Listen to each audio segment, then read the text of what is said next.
I see some Indonesian people as a brave person who they are trying to fight against the corrupt government official, and I'm very proud of your Indonesian people. Indonesia, nirate na po ng mga taong bayan ang isa sa mga bahay ng mga corrupt officials. Kaya sa mga corrupt officials dyan dito sa Pilipinas, lalo na yung mga anak nyo, laban matapang, walang uurungan, daanan, harangan, mambibitawan.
Tsunami kemarahan kini mengguncang Filipina. Arah tudingan rakyat jelas.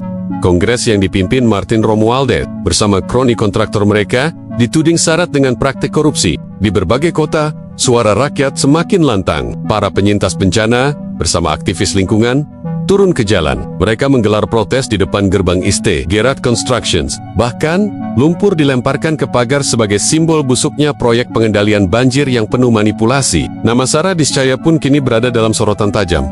Didesak untuk menjawab tuduhan proyek yang dianggap jauh dari aturan. Dan yang menarik, banyak warga Filipina mulai menoleh ke Indonesia sebagai contoh nyata. Salah satu media di sana menulis, di Indonesia, kemarahan publik terhadap korupsi telah meningkat hingga warga berani menggerebek rumah pejabat.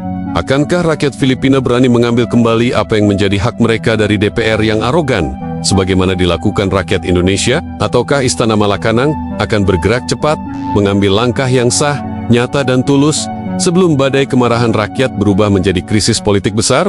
Indonesia, nirate na po ng mga taong bayan ang isa sa mga bahay ng mga corrupt officials. Kaya sa mga corrupt officials dyan dito sa Pilipinas, lalo na yung mga anak nyo, mahiya kayo sa mga pagmumukha nyo. Hindi nyo kinakul yung pagpiplex nyo sa mga yaman nyo, sa mga luxury cars nyo na nanggaling sa kaban ng bayan. Hindi na ako magtataka kung magkakaroon ng ganitong klaseng gulo sa Pilipinas, kasi sobrang lala na talaga nung ginagawa nyo. Isipin nyo yun, yung mga buwis na binayad nyo, binayad ko, binayad nating lahat, punta sa mga putang inang to, tapos sa mga luho ng mga batang to, hindi nyo kinakul yun. Lalo na kung galing naman sa pera ng bayan yan, sa pera ng mga tao na nagbabayad ng buwis, sa mga taong lumalaban ng patas. Pag nirate talaga yung mga bahay nyo, sasama ako! Aba, bakit hindi? Yung mga luxury cars na meron kayo, mga designer bag na meron kayo, may ampag ako din eh. May ampag tayo din eh. Tangina, kada katop ng sweldo, ang laki ng binabawas na buwis sa mga taong bayan. Pag na-range yung bahay nyo, uunahin ko yung Maybach nyo, yung Rolls Royce nyo, yung Land Cruiser nyo.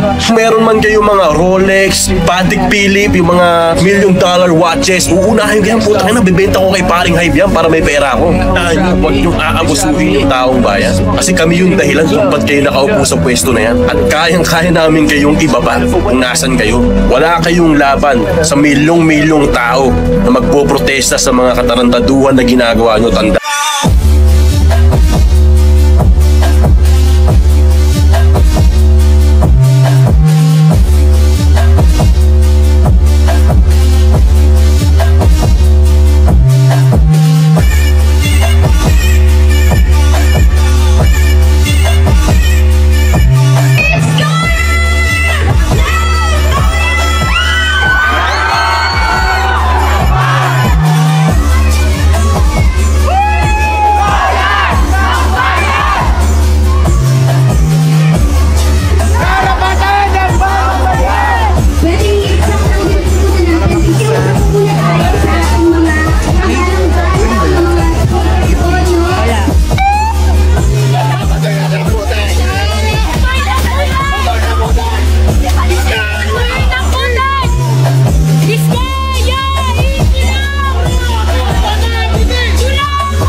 in the Philippines, and right now I want to interview one of the locals here. What's your name? Hi, ma'am.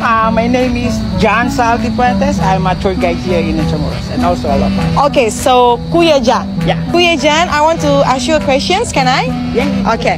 Have you ever heard about what is happening in Indonesia right now? Yeah, actually, I already heard it and I already see it in our Facebook. So I already saw some Indonesian who are trying to protest against your government official. Yes, yes. And how did you feel when you saw the news about I Indonesia? feel goosebump actually because I see some Indonesian people as a brave person who they are trying to fight against the corrupt government official, and I'm very proud of your Indonesian people, and I wish we are like that. And if you could send a message to Indonesian people, what would you say? My message is continue fighting against the corrupt government official, and as Filipino, we are also want that kind of people here in the Philippines, because as you know, here in the Philippines, we are also had so many issues regarding our corrupt government official, and we are very proud of you Indonesian people, and continue being a brave and fight against the corruption. I love you, Indonesia. Thank you, Kuya Jan. Keberanian rakyat Indonesia dalam menghadapi korupsi kini menjadi cermin bagi bangsa lain, termasuk Filipina. Dari jalanan hingga ke depan rumah para pejabat, rakyat Indonesia telah menunjukkan bahwa kekuatan sejati ada di tangan masyarakat yang berani bersuara dan bertindak. Dan kini, semangat itu mulai merambah ke Filipina. Pesan dari Indonesia begitu jelas. Ketakutan hanya membuat rakyat terus ditindas, sementara keberanian bisa mengubah arah sejarah.